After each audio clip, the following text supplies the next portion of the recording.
Hi అండి, welcome back to chef Virinchi. ఈరోజు మనం ఇంట్లో ఉండే వాటితోనే కరకరలాడే చెగోడీలు ఎంతో టేస్టీగా చేసేసుకుందాం. ముందుగా వీటికి కావాల్సిన ఇంగ్రీడియంట్స్ ఏంటో చూద్దాం.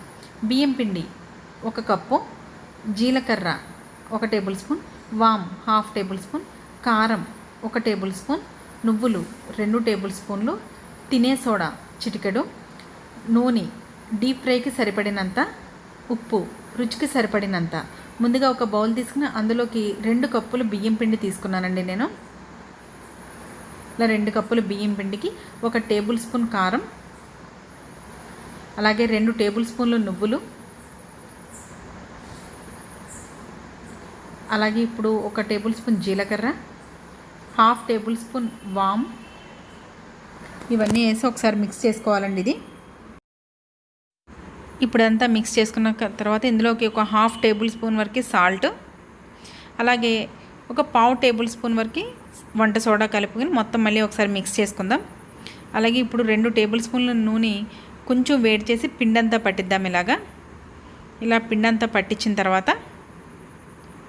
ఇలా వేడి నూనెతో పిండంతా కలిపిన తర్వాత కొంచెం ఇప్పుడు చపాతీ ముద్దలాగా దీన్ని కొంచెం కొంచెంగా నీళ్లు కలుపుకుంటూ మనం పిండి కలుపుకుందాం. ఇలా కొంచెం కొంచెం కలుపుకోవాలండి. మళ్ళీ నీళ్ళు ఎక్కువ వేస్తే మళ్ళీ లూజ్ అయిపోతుంది పిండి. ఇలా పిండి కలుపుకునేటప్పుడు నొక్కుకుంటూ కలపాలి. ఇలా ఈ విధంగా ప్రెస్ చేసుకుంటూ కలపడం వల్ల ఏంటంటే చెగోడీలు చాలా గుల్లగా వస్తాయండి.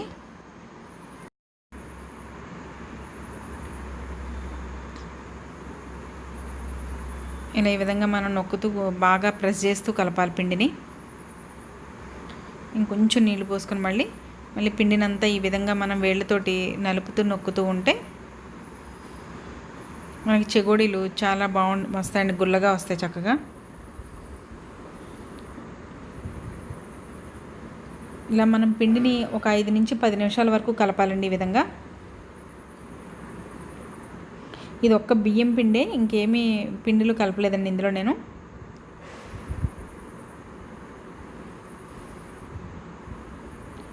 ఇలా మొత్తం ఈ విధంగా కలిపిన తర్వాత మనం పిండి ఇలా సాఫ్ట్గా వచ్చిన తర్వాత మనం ఒక 10 నిమిషాల పాటు మూత పెట్టేసుకుందాం. ఇప్పుడు మూత తీసిన తర్వాత మనం పిండి చూసారా, మనకి ఈ విధంగా మొత్తం సాఫ్ట్ అయిపోయింది. ఇలా సాఫ్ట్ అయిన తర్వాత మళ్ళీ ఒక్కసారి చేతితో మనం ఇలా ఒత్తేసుకుని పిండిని ఈ విధంగా ఒత్తుకున్న తర్వాత చూసారు చాలా సాఫ్ట్ అయిపోయింది ఇది.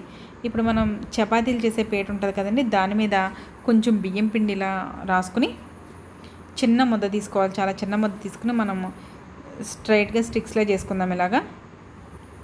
ఇలా చేతితో ఇలా మెదులుతూ ఉంటే మనకి ఈ విధంగా స్ట్రైట్గా వస్తుంది. దాన్ని మనం రౌండ్ చేసుకుందాం. మీకు ఎంత షేప్ కావాలంటే అంత షేప్ వరకు రౌండ్ చేసుకోవచ్చండి. ఇది నేనైతే కొన్ని చిన్నవి కొన్ని పెద్దవి అలా చేశాను అంతే. ఇవి పిల్లలకైతే మంచిగా టైంపాస్ అవుతాయండి, బాగుంటాయి కూడా. ఈ విధంగా మనం మిగతా పిండిని అంతటినీ చేసేసుకుని మనం చెగోడీలు రెడీ చేసేసుకుందాం ముందు. ఈ విధంగా నేను కొంచెం చిన్న సైజు పెద్ద సైజు అలా చేసుకుని ఇలా చేసుకున్న తర్వాత ఇవన్నీ ఒక ప్లేట్లోకి తీసి పక్కకు పెట్టేసుకున్నాను. ఈ విధంగా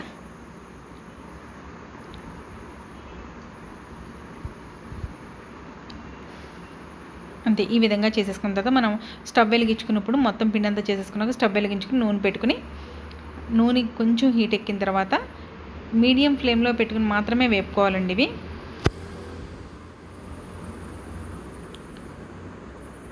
ఇలా మొత్తం చెగోడీలన్నీ వేసుకుని వేపేసుకుందాం 1 by 1.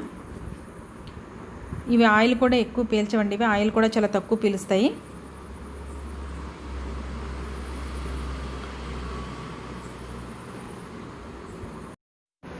మనకి ఇప్పుడు ఈ చెగోడీలు ఇలా వేగిన తర్వాత ఇవి మనకి 1 month వరకు నిల్వ ఉంటాయండి.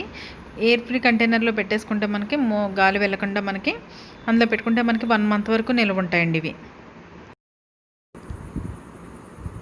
ఇలా చూసారా, మనకి వేగుతున్నప్పుడే చాలా గుల్లగా కనిపిస్తున్నాయి ఇవి. అంతే, ఈ విధంగా వేగిన తర్వాత మనం తీసేసుకుందాం. అంతే, ఎంతో టేస్టీగా ఉండే కరకరలాడే చెగోడీలు మనకి చాలా తొందరగా రెడీ చేసేసుకున్నామండి. మీరు కూడా ఒకసారి ఈ విధంగా ట్రై చేయండి. ఇలా ఈజీ స్నాక్స్ అండ్ రెసిపీస్ కోసం మన ఛానల్ని సబ్స్క్రైబ్ చేసుకోండి. అంతే, పిల్లలకి పెద్దలకి ఎంతో ఇష్టమైన కరకరలాడే చెగోడీలు రెడీ అయిపోయిందండి. మీరు కూడా ఒకసారి ఈ విధంగా చెకోడీలు తయారు చేసి నాకు కామెంట్ రూపంలో షేర్ చేయండి.